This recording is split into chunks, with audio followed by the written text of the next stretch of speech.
रात के समय चांद बावड़ी की गहराई से आखिर क्या निकलता है? युद्धों के दौरान यहाँ बलि क्यों चढ़ाई जाती थी? और रात को नीचे से उड़ती हुई परछाइयाँ क्या वाकई सच है? इतिहास चुप हो जाता है लेकिन कहानियाँ सब बोल देती है। ये कहानी है राजस्थान के आभानेरी गांव की, एक ऐसी जगह जिसके हर कदम, हर दीवार और हर कोना खामोशी के पीछे खून, बदले और अंधेरे सच को छिपाए बैठा है। ये सिर्फ एक बावड़ी नहीं, ये चांद बावड़ी है। वह गहरा कुआं जिसमें पानी से ज़्यादा दबी हुई कहानियाँ भरी है। आज हम उतरेंगे उन्हीं अंधेरों में।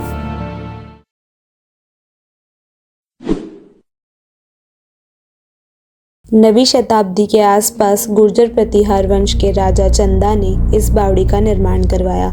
इसी कारण इसका नाम पड़ा चांद बावड़ी।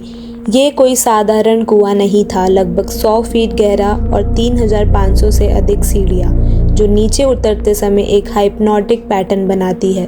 जैसे जैसे आप नीचे जाते हैं, हवा ठंडे होने लगती है और ऊपर की दुनिया मानो फीकी पड़ने लगती है। 3 तरफ सीढ़ियाँ और चौथी तरफ मंडप और सुरक्षात्मक गलियारे।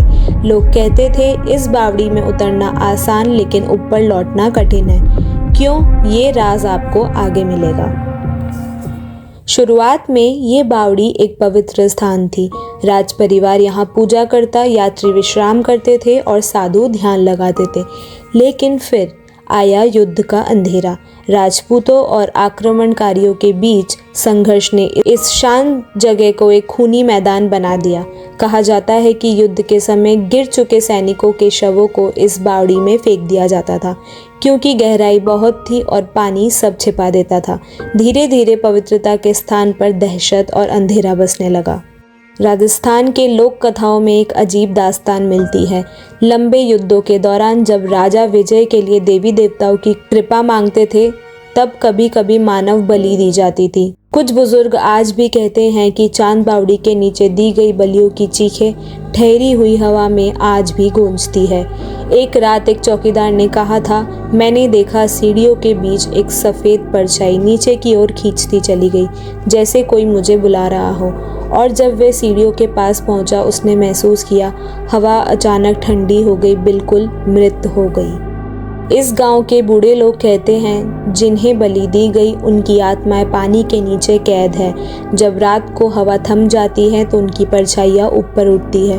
बरसात के बाद जब बावड़ी का पानी भर जाता है तो रात में अंदर से कदमों की आवाज़ और लोहे की जंजीरें घसीटने जैसी ध्वनि सुनाई देती है।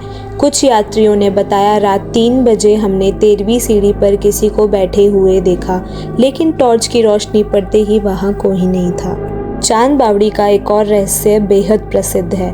चांद बावड़ी के मुख्य शिल्पकार को डर था कि अन्य प्रदेश उसके डिज़ाइन की नकल कर लेंगे। इसलिए कहा जाता है कि बावड़ी के पूर्ण होने के बाद राजाओं ने उसी शिल्पकार को यहाँ से नीचे धकेल दिया था, ताकि ऐसी हाइप्नोटिक सीढ़ियाँ दुनिया में कहीं दोबारा ना बन सके। बलि, युद्ध और रहस्यमयी वास्तुकला, सबकी परछाई इस जगह के वातावरण में आज भी तैरती है। यदि आप चांद बावड़ी जाए तो आप देखेंगे कि कुछ सीढ़ियों के बीच हवा अचानक बहुत ठंडी हो जाती है। लोग कहते हैं यही वह स्थान है जहां कभी बलियां दी गई थी। रात को यहां प्रवेश बंद कर दिया जाता है, कोई नीचे नहीं जा सकता। गाइड साफ कहते हैं बावड़ी दिन की जगह है, रात को ये सो जाती है, डिस्टर्ब ना करे। पर असली सच क्या है, किसी को नहीं पता। चांद बावड़ी एक अद्भुत रचना जो मानव कल्पना की गहराइयों को दर्शाती है, लेकिन जब हम उसकी गहरी सीढ़ियों को झांकते हैं तो केवल वास्तुकला नहीं दिखती है एक पूरी ऐतिहासिक कथा। युद्ध, बलि और बेचैन आत्माओं की कहानी। सच क्या है, कहानी क्या है, हम शायद कभी पूरी तरह समझ ना पाए, लेकिन एक बात तय है, चांद बावड़ी सिर्फ एक स्टेप वेल नहीं, ये एक भूली बिसरी आत्माओं का प्रतिध्वनि घर है। अगर आप राजस्थान जाए तो इसे ज़रूर देखें, लेकिन याद रखिए सीढ़ियाँ उतरते समय उस खामोशी को हल्के में मत लीजिए। हो सकता है कोई आपको ऊपर से देख रहा हो।